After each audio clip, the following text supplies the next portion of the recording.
Hello, boys and girls. Welcome to Storytime Fun. We hope you enjoy. Today's story is called The Animals' Boat Ride.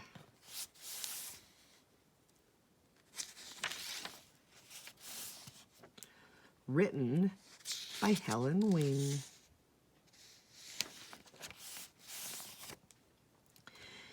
"Don't forget the boat ride tickets," Mrs. Lion told her husband. "They won't let us on the boat without our tickets." "I have them right here in my paw," said Mr. Lion. "Now put on your hat and off we'll go." Along the way, they met Mrs. Raccoon and her family. "My children haven't had a wink of sleep," said Mrs. Raccoon. "They are so excited about the ride." The boat whistle tooted sharply as the last passengers scampered up the gangplank. Busy Beaver unwound the rope that tied the boat to the dock. The engines thumped and the boat pulled away from the shore. Everyone crowded to the rail to wave goodbye to their friends. "Doesn't Captain Walrus look handsome in his gold-braided uniform?" said Miss Ostrich. "I feel so safe when he's at the wheel." On the sun deck, Miss Hippo was trying to squeeze herself into a deck chair. "Why in the world do they make chairs so small?" she complained. "They're plenty big enough for us," said Mrs. Rabbit as she tucked her 5 youngsters into one chair. Only their little faces peeped out above the steamer rug.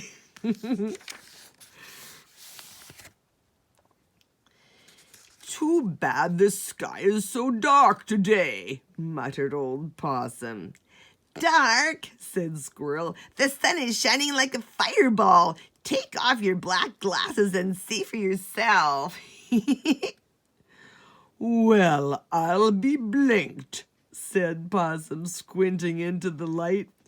"It's lucky I brought my dark glasses with me. I can't see a thing without them."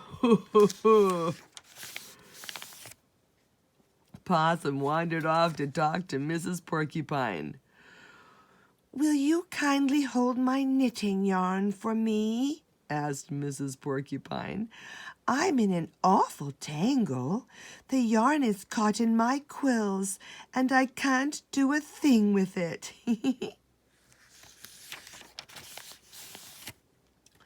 Up on the play deck, Bouncy Bear and Tuffy Tiger were having a fast game of volleyball. Goofy Gopher kept the score. The game was half over when the loudspeaker blared. "Tea is now being served on the promenade deck." Bear rushed off. "I'd rather lose the game than be late for refreshments." "Hoo-hoo!" he called back. "I'm afraid the cookies will be gone before I get there." Today there were plenty of cookies and cakes for everyone. Mr. Monk drank his tea in one gulp and hurried off with a ginger snap in his mouth. Just as the teacups were being cleared away, the wind began to blow. Wow, the boat rocked like a cradle. It rocked the animals right off their feet. Ellie Elephant wrapped his trunk around the rail to steady himself.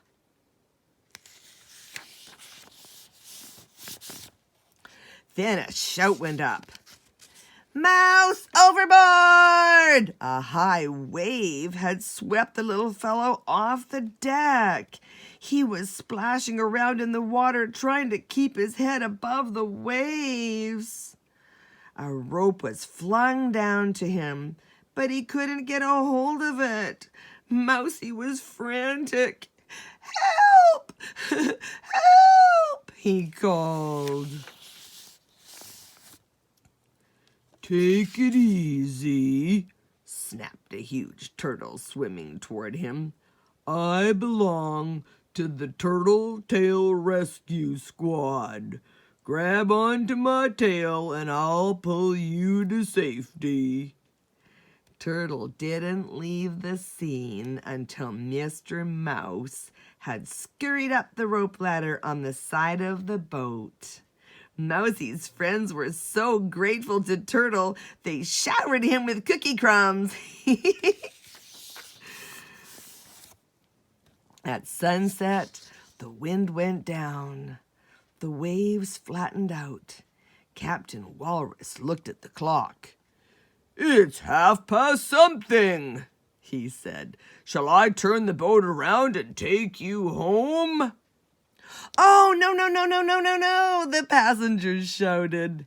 Let's stay out till the day after tomorrow. Yay!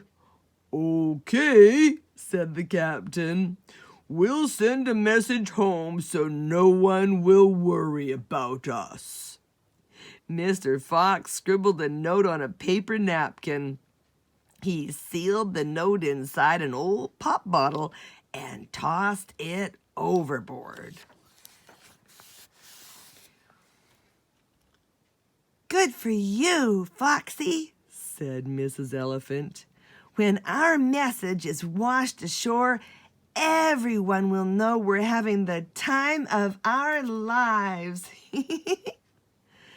That night, the fish leaped out of the water to watch the fun. The animals danced on the deck till midnight, singing, It's great to ride on a train or a bus, but a sailor's life is the life for us. Yay. Well, that's it for today. We'll see you next time.